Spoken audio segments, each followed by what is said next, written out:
며느리 엄마가 35년 전날 짓밟은 그 악마였어요. 안녕하세요. 저는 경기도 평택에 사는 68세 박복순입니다. 남편 없이 아들을 키우며 고등학교 교사로 시작해 교장까지 하고 정년퇴임을 했습니다. 홀로 아들을 키우며 흘린 눈물은 이제 주름으로 남았지만 그 어떤 시련도 저를 무너뜨리지 못했습니다. 적어도 오늘까지는 강남 한복판 격식 있는 고급 한정 식당. 문을 열자 쌉싸름한 차 향기가 코끝에 닿았습니다. 손바닥에서 느껴지는 미세한 땀방울을 수건으로 슬쩍 닦으며 안으로 들어섰습니다. 오늘은 제 아들 서준이의 상견례 날입니다. 박복순 여사님 맞으시죠? 예약자분 안쪽에 계십니다. 종업원의 정중한 안내에 고개를 끄덕이고 조심스럽게 발걸음을 옮겼습니다. 내 구두 소리가 유난히 크게 들리는 것 같았습니다. 테이블 너머 와인잔을 우아하게 쥐고 있는 중년 여성의 손가락이 먼저 눈에 들어왔습니다. 완벽하게 정돈된 버건디색 매니큐어가 샹들리에 불빛 아래 번쩍였습니다. 시선이 올라가 그 얼굴을 마주한 순간 시간이 거꾸로 흘렀습니다. 그 얼굴 한순간 숨이 멎었습니다. 귓가에서 윙윙거리는 소리가 들렸고 주변의 모든 것이 흐릿해졌습니다. 35년 전 교실의 형광등 불빛이 그대로 되살아났습니다. 그때의 분필 가루 냄새와 교실 바닥 왁스 향이 환영처럼 코끝을 스쳤습니다. 조서영, 35년 전 나를 고등학교 교실 앞에서 무릎 꿇게 했던 그 악마가 그 여자의 입꼬리가 살짝 올라갔습니다. 겉으로는 미소 같았지만 나는 그 표정의 진짜 의미를 알았습니다. 아주 오래전 교탁 앞에서 내 도시락을 내려다볼 때의 그 표정. 눈웃음을 짓고 있었지만 그 낯익은 광대뼈와 얄팍하게 올라간 입꼬리 뒤에 숨겨진 무언가가 느껴졌습니다. 어머, 혹시 시골 고등학교 교생 실습 때 계셨던 그 조용한 학생 아니세요? 그 말에 식탁볼을 움켜쥔 내 손가락 마디가 하얗게 변했습니다. 35년. 그 긴 세월이 한순간에 무너져 내렸습니다. 눈앞에 이 우아한 여성은 내 인생을 망가뜨린 그 악마였습니다. 독서대회에서 내 원고를 몰래 바꿔치기에 나를 망신시켰던 사람. 교실에서 시골 냄새 난다며 내 도시락을 조롱했던 사람. 체육대회 결승선 앞에서 발을 걸어 나를 넘어뜨렸던 사람. 그 여자가 지금 내 아들의 장모가 되겠다고?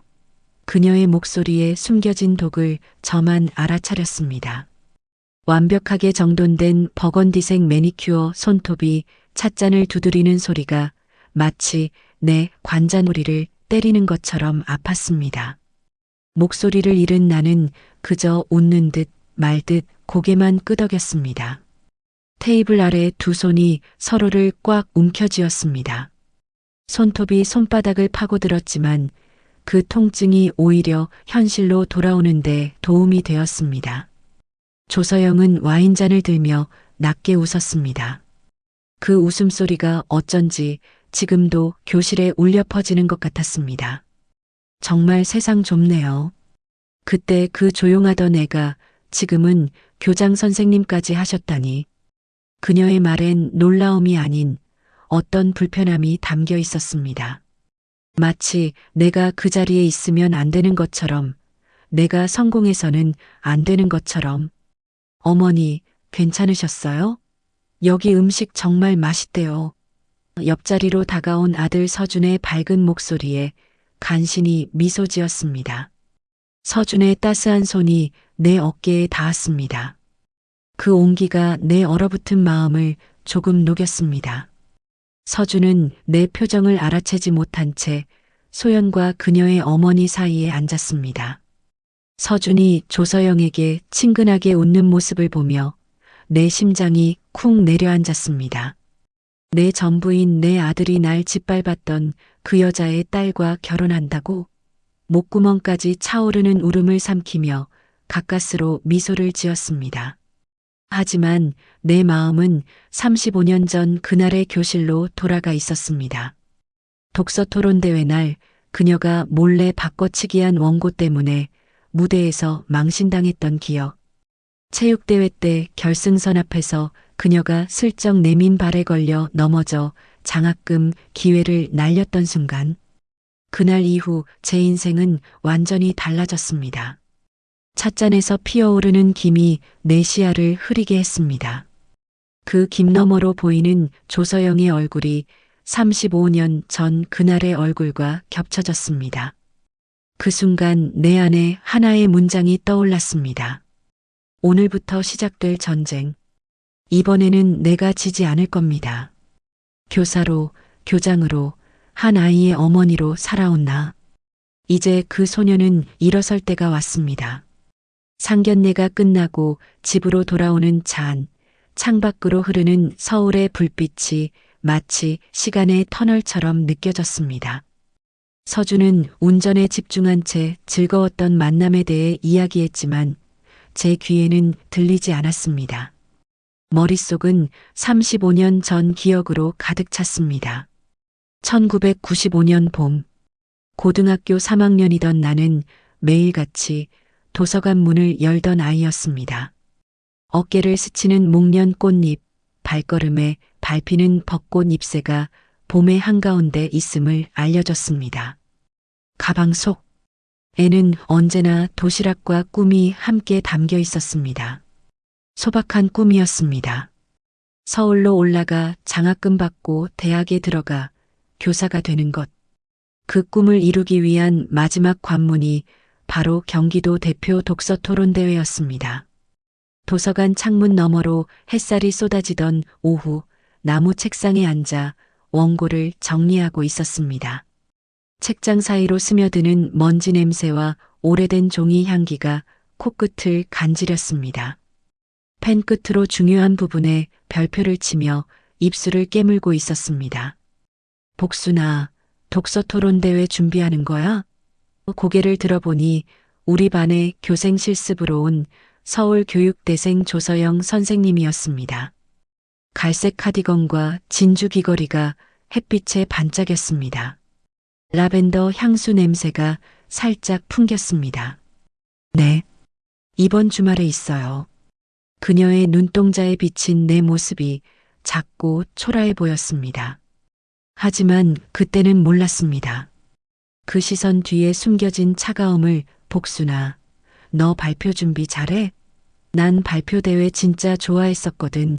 내가 한번 봐줄까? 그녀의 목소리에는 꿀이 발려 있었습니다.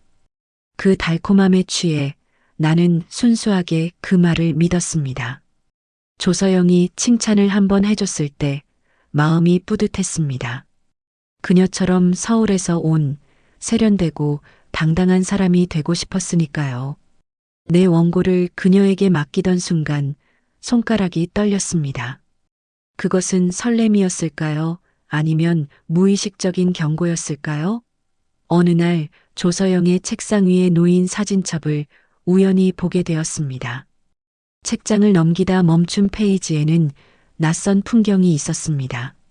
시골 마을에서 찍은 듯한 그녀의 어린 시절 사진. 초가지붕 앞에 서 있는 어린 소녀, 맨발로 흘길을 걷는 모습.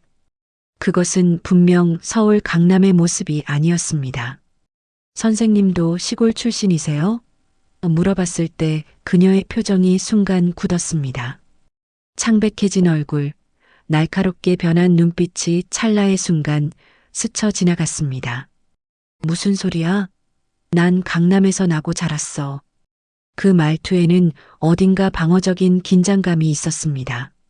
마치 누군가 그녀의 가면을 벗겨내려 한 것처럼 날카로웠습니다. 그 사진첩은 다음 날부터 보이지 않았습니다. 대회 당일, 무대 위에 선 나는 내 원고가 완전히 엉망으로 바뀌어 있다는 사실을 알게 됐습니다. 손에 든 종이를 바라보는데 시선이 흐려졌습니다. 문장은 끊겨 있었고 숫자는 틀려 있었으며 결론은 빠져 있었습니다. 심장이 목구멍까지 올라왔습니다. 박복순 학생, 계속해 주세요. 심사위원의 목소리가 들렸지만 입에서 말이 나오지 않았습니다. 청중석에서 은은한 웃음소리가 들렸습니다. 그 순간 강당의 불빛이 너무 밝아 눈이 아팠습니다. 그리고 그 웃음소리 사이로 조서영의 눈빛이 느껴졌습니다. 차갑고 만족스러운 눈빛. 발표장을 나오면서 복도에서 조서영과 마주쳤습니다. 그녀는 아무 말도 하지 않았지만 입꼬리에 미세한 미소가 있었습니다. 그 미소가 가위처럼 내 꿈을 잘라내는 것 같았습니다. 며칠 뒤 도서관 쓰레기통에서 내 필기노트가 찢겨진 채 발견되었습니다. 한 귀퉁이에 남은 글씨. 감성 넘치게 말하지 말고 좀 꺼져라. 재미없어. -J 결정적인 건 체육대회 날이었습니다. 마지막 계주주자로 달리고 있었습니다. 5월의 따가운 햇살 아래 땀방울이 이마에서 흘러내렸습니다. 귓가에는 응원 소리와 함께 내 심장 소리가 크게 울렸습니다. 결승선이 보였습니다. 가슴이 부풀었습니다. 할 수 있어, 이번엔.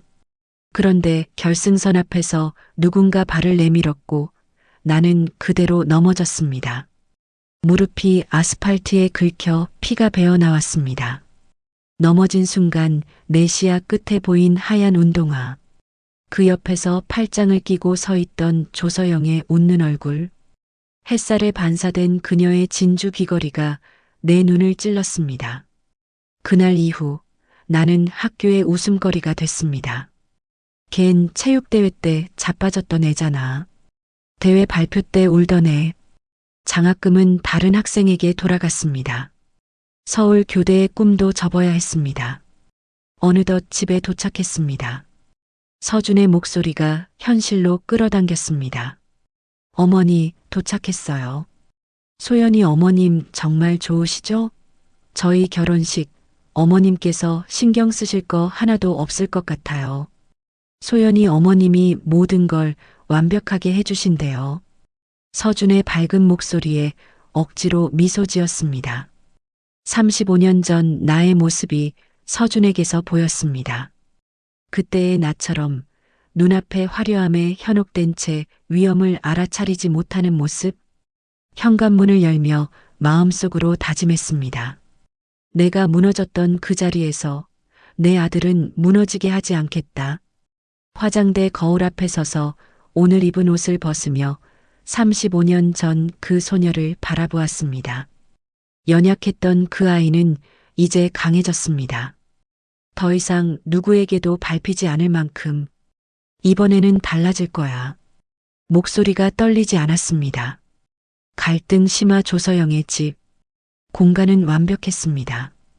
크림색 벽지와 대리석 바닥, 통유리창을 통해 들어오는 햇살이 방 안의 모든 것을 빛나게 했습니다. 벽에 걸린 그림들은 모두 추상화였고 원목 테이블 위에는 청회색 도자기 꽃병이 놓여 있었습니다.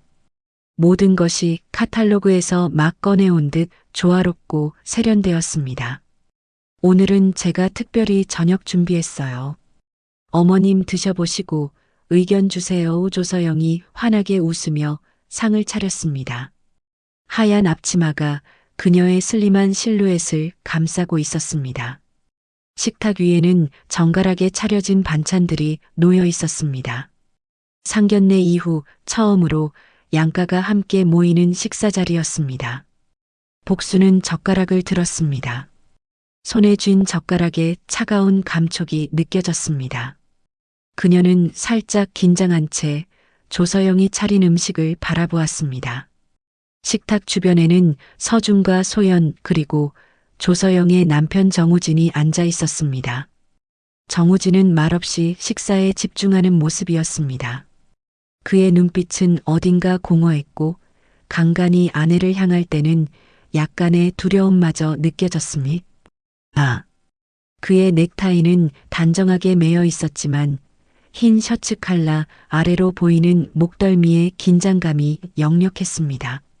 소연은 어머니의 요리를 자랑스러워하며 복순에게 계속 권했습니다. 박 여사님, 어머니가 일부러 고향 음식 스타일로 준비하셨대요. 그 말에 복순은 잠깐 멈칫했지만 미소를 지으며 음식을 맛보았습니다. 젓가락으로 잡은 나물이 입으로 가는 길에 소연의 말이 머릿속을 스쳤습니다. 고향 음식이라는 단어에 숨겨진 의미를 곱씹었습니다. 그런데 반찬을 입에 넣는 순간 조서영이 입을 가리고 말했습니다. 아차차, 어머님 죄송해요. 혹시 이런 음식 좀 짜게 느껴지시면 말씀 주세요. 시골 분들이 짜게 드신다고 해서 제가 맞춰봤거든요. 순간 식탁 주변의 공기가 얼어붙는 것 같았습니다. 젓가락을 든 복순의 손이 미세하게 떨렸습니다. 입안의 음식이 갑자기 씁쓸하게 느껴졌습니다. 분위기는 일순간 싸해졌습니다. 서준의 얼굴이 굳었고 그의 눈동자가 불안하게 어머니를 향했다가 예비 장모를 바라보았습니다. 그의 이마에 잔주름이 생겼습니다. 소연은 어색한 웃음으로 말을 돌렸습니다. 어머, 엄마 그게 무슨 말이에요? 어머님은 교장 선생님이셨잖아요.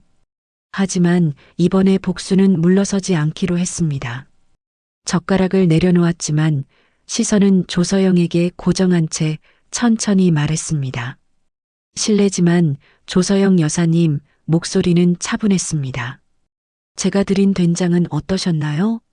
우리 집에서 3년 숙성시킨 건데 강남에서는 구하기 힘든 맛일 거예요.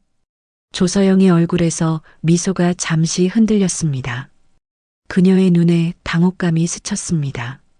식사 후 집으로 돌아오는 차 안에서 서준이 조심스레 입을 열었습니다. 어머니, 오늘 기분 나쁘셨죠? 소연이 어머님이 그런 의도는 아니었을 거예요. 복수는 창밖을 바라보며 대답했습니다.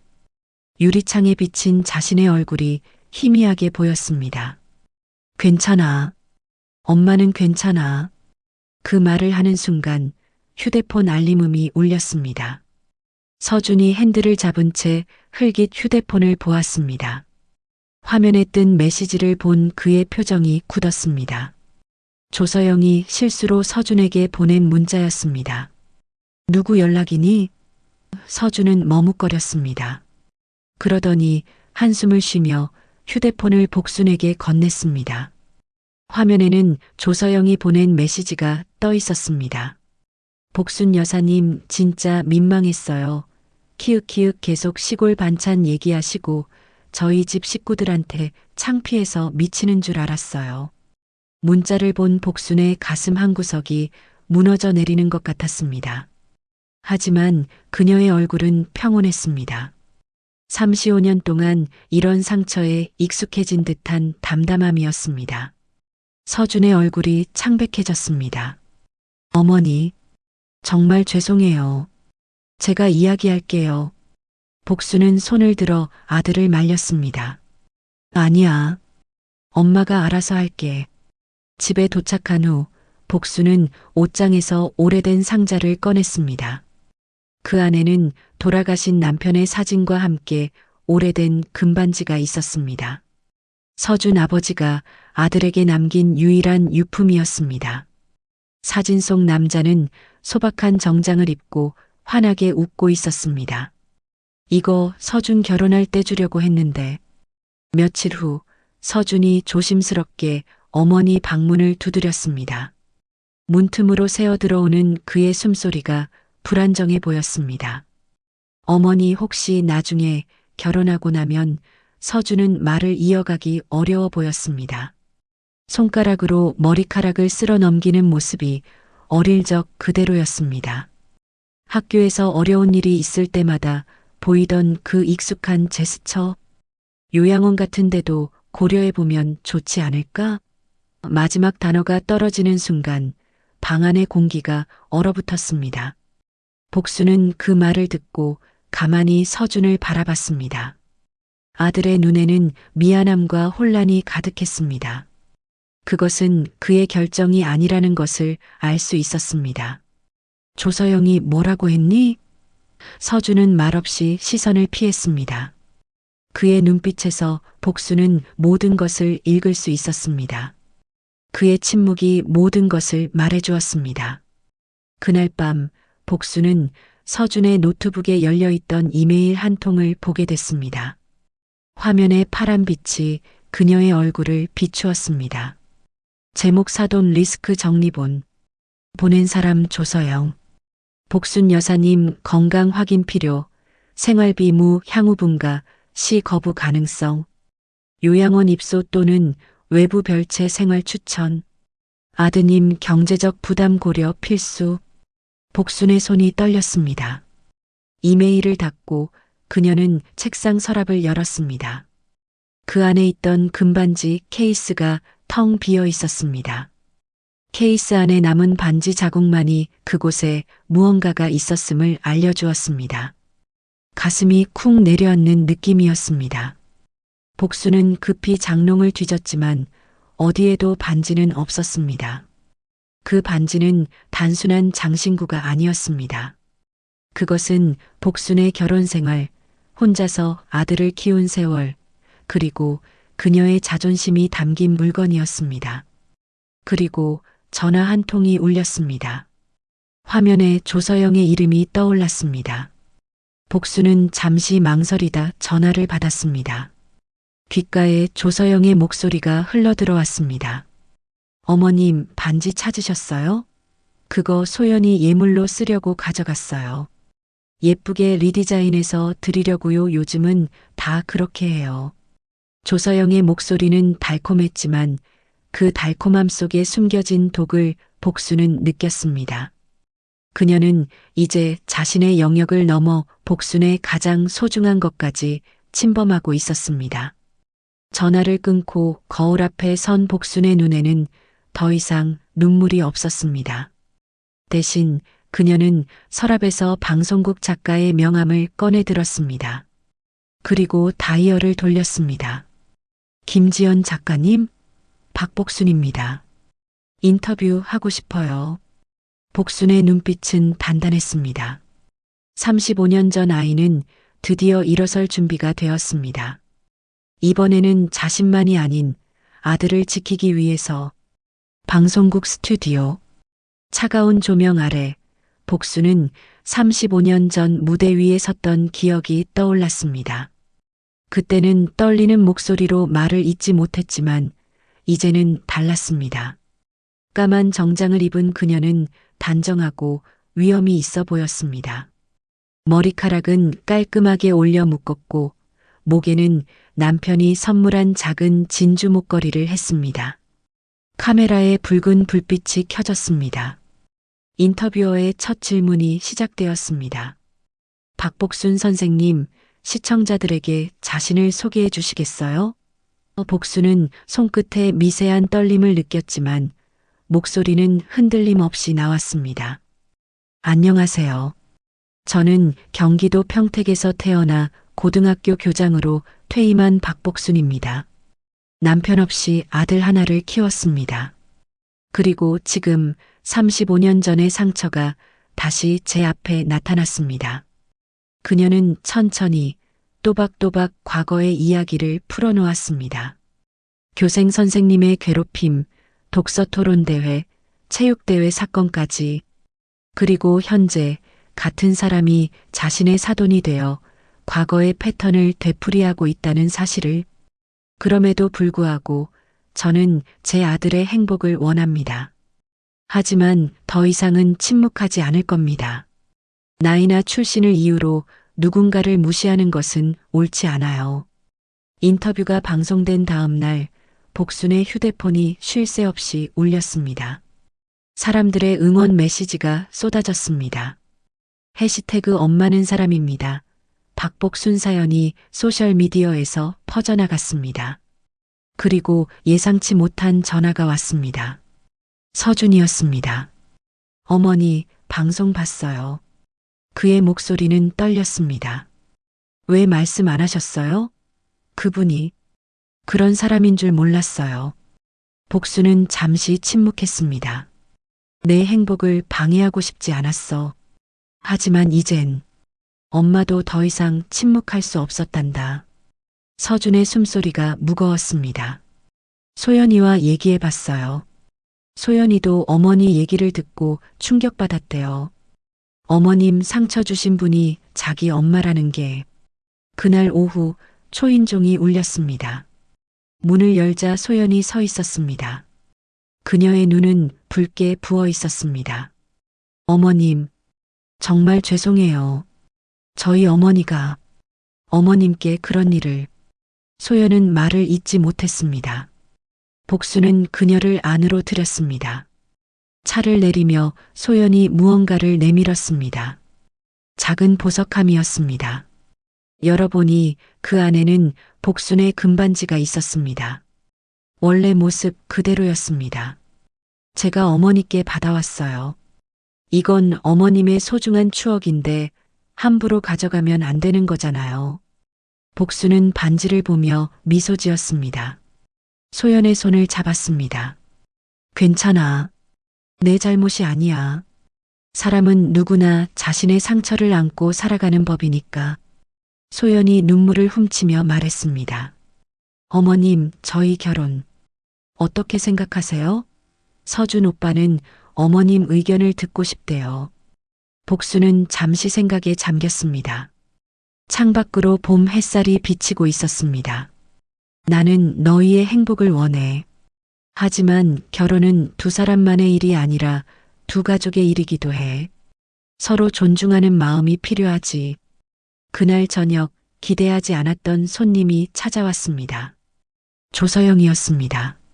화려한 옷차림과 완벽한 메이크업은 사라지고 소박한 블라우스와 청바지 차림이었습니다. 그녀의 눈에는 복순이 한 번도 보지 못했던 솔직함이 있었습니다. 들어와도 될까요? 복순은 조용히 문을 열어주었습니다. 두 사람은 거실에 마주 앉았습니다. 침묵이 흘렀습니다. 방송 봤어요. 조서영이 먼저 입을 열었습니다. 제가 용서를 구하러 왔습니다.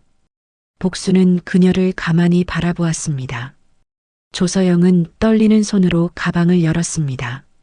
그리고 오래된 사진첩을 꺼냈습니다. 35년 전 복순이 본 그 사진첩이었습니다.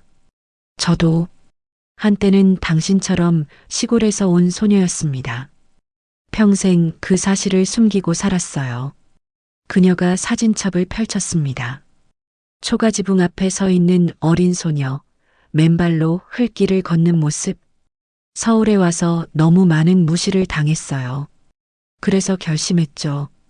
절대 내 출신을 밝히지 않겠다고. 그리고 그 분노를 다른 사람에게 돌렸던 거예요.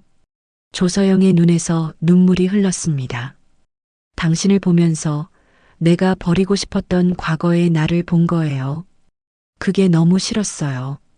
그래서 당신을 밟아야 했어요.